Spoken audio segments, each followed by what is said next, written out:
Yo, YouTube! What's crack-a-lack-a-jack-a-smackin'? It's Waffle Man with a video! And we got another episode of what grinds my gears. And before I start this episode, damn! My last My Career video, which was I believe it was Saturday, I got mad dislikes on that video. That's pretty funny. Especially since I don't even know what I did wrong. I guess there's a lot of Cavalier haters out there. Or people that like the Cavaliers and hate that I'm beating them. I don't know. I mean, I thought it was just a game, but got a lot of dislikes on that video. It's all cool though. Likes, dislike. I tell you guys before each video ends, leave a like or dislike. So I guess I'm gonna have to improve on what I do then. But anyways, today we're gonna be talking about the 2K15 community and some different aspects of my team, my career, my GM, all those things jumbled up together. And as you can see right here, we're versing the Cash Nasty. Yes, we're versing Cash Nasty on the park. He joined the Flyers. And yo, that's another thing I want to talk about real quick, is that a lot of people are switching to the Flyers now because the Flyers won the park championship. So I know that some people just got the game and some people are new to park and stuff like that. But there's some legit people that have been playing my career since the beginning that just switched to the Flyers. Like, yo, I didn't even realize that you could just easily switch parks. I mean, yeah, they lose all their rep, but yo, we won all these games, man. As a Flyer, yo, no one should be able to switch to the Flyers, man. Honestly, though. Honestly, unless you're completely new, you shouldn't be able to switch from the Ballers to the Flyers now.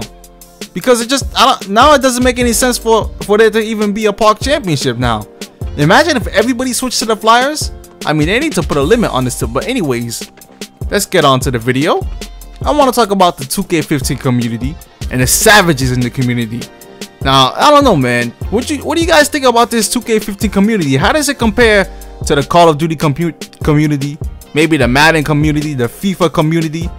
Because I'm only, part of the Madden community as well, NBA, different other games, but I haven't really been in the Call of Duty community in a while, so I haven't really been seeing what's going on there. But the 2K15 community, I think it's alright. I don't know, man. I mean, there's always going to be cheeses in every game, but in 2K, it's just like, why does everyone have to cheese to win? I mean, why does when you play my team, everyone's just baseline cheesing, zigzagging, behind the back nonsense, which is patched, I believe.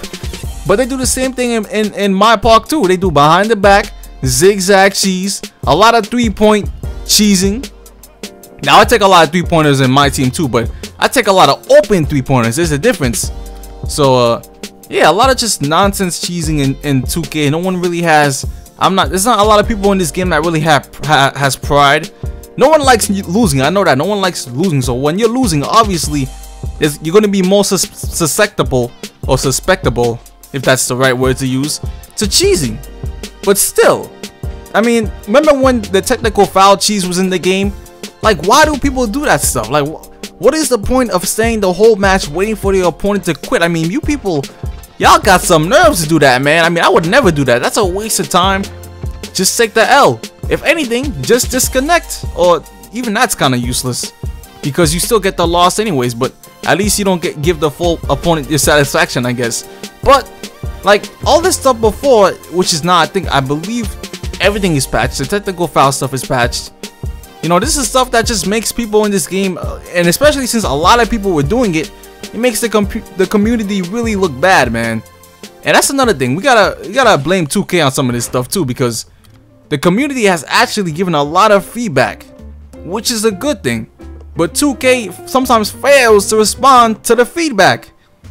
For example, how come some of this stuff does not get patched? I mean, Ronnie 2K and LD2K, here's the thing, they don't develop the game, but they're basically the spokesperson for 2K. They're both the spokesperson for 2K. And you notice how everyone always blames Ronnie 2K and they blame LD2K, when honestly it's not their fault, it's the developer's fault.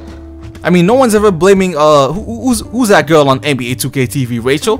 No one ever blames her if a locker code doesn't work. No one blames her. Why is it because she's a girl? I don't know, but they definitely don't blame her. And I think she definitely has some responsibility as a spokesperson as well, because she's the leader of 2K TV. She runs that stuff, right? I mean, she might not be the director, but she definitely is the spokesperson for it. So I don't know, man. We can't be blaming Ronnie 2K and LD 2K all the time, because they really don't even develop the game. I don't even think they know anything about developing anything. They're just faces for 2K. They're not anything. But like I said, the community gives a lot of feedback. I mean, stuff like the behind the back, the delay and the latency in park. This needs to be patched, man. And the fact that 2K15 barely has any patches every year is ridiculous. I mean, each year it's the same thing. There's barely any patches. I believe this year we had like what, 1-2 patches. And by the way, the last patch, I'd rather revert that patch, because honestly, I like the way the game was before the last patch. Because Park now seems like it's just not that fun. It's still fun, but it's missing some of those action that made Park. I mean, now it just feels like everything's like the rec center, and this is supposed to be like a fun mode, and that goes the same with My Career too, because My Career before the patch, you know, I thought it was good, but after the patch it felt better, but then after a while it feels like a lot worse, at least in my opinion. But anyways, you know, some of this stuff needs to be patched. I mean, I know the developer is doing all they can, or maybe they're not, but what the community is just giving such good feedback. And like stuff like the VC glitching in the stage when you don't get your VC, you know, purchasing VC and not receiving the VC you purchased with your money, and then Ronnie and LD2K is telling you to go, you know, talk to 2K support, which is kind of true. You do have to talk to 2K support, because Ronnie and, like I said, Ronnie and LD2K have nothing to do with all that stuff. They're just a spokesperson. They're faces of 2K. They have nothing to do with the developing, none of that stuff. They just take the feedback from the community and try to tell the developers. It's all up to the developers, honestly. You know, I think it's what, Mike Wang or something like that. Those guys down there. It's all up to them to deliver on the servers and the patches and stuff. So if they're not gonna do it, then no one's gonna do it, because we can't just blame all our problems on Ronnie and LD2K. Honestly, what we should do is go on and find the developers' Twitter, the developers' main 2K account, and start complaining there. That's where you gotta complain. But let's continue on with what I gotta say. Every week there's a 2K stream on Tuesdays. It's just a 2K stream for NBA 2K usually.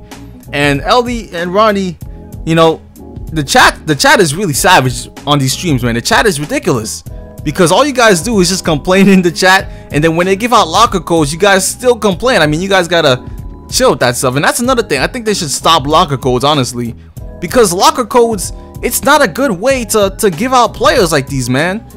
Because when you think about it, it's just depending on who sees the tweet first, you know, or who types the fastest, or even sometimes, you know, if you have better internet, you might, you know, you might see the tweet first. You might type in the code and the quantity's reached already. Maybe your network fails or something like that.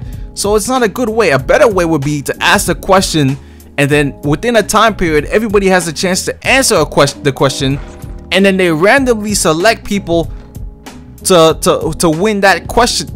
Whoever answers the question to win randomly. So that's a better option to do it, rather than having people at certain times. Especially international players don't get a chance to type in these locker codes, man. And 2K, we've been telling this to 2K all the time, because you know, Australia at 7 p.m. I think Australia is like sleeping, so, or whatever, or they're at school or something. So, you know, it's just not, you know, time is always going to conflict with locker codes. And that leads to me to another point about locker codes. I don't like when NBA players give out locker codes, man, because you're sitting there all day waiting for the NBA player to give out the locker code.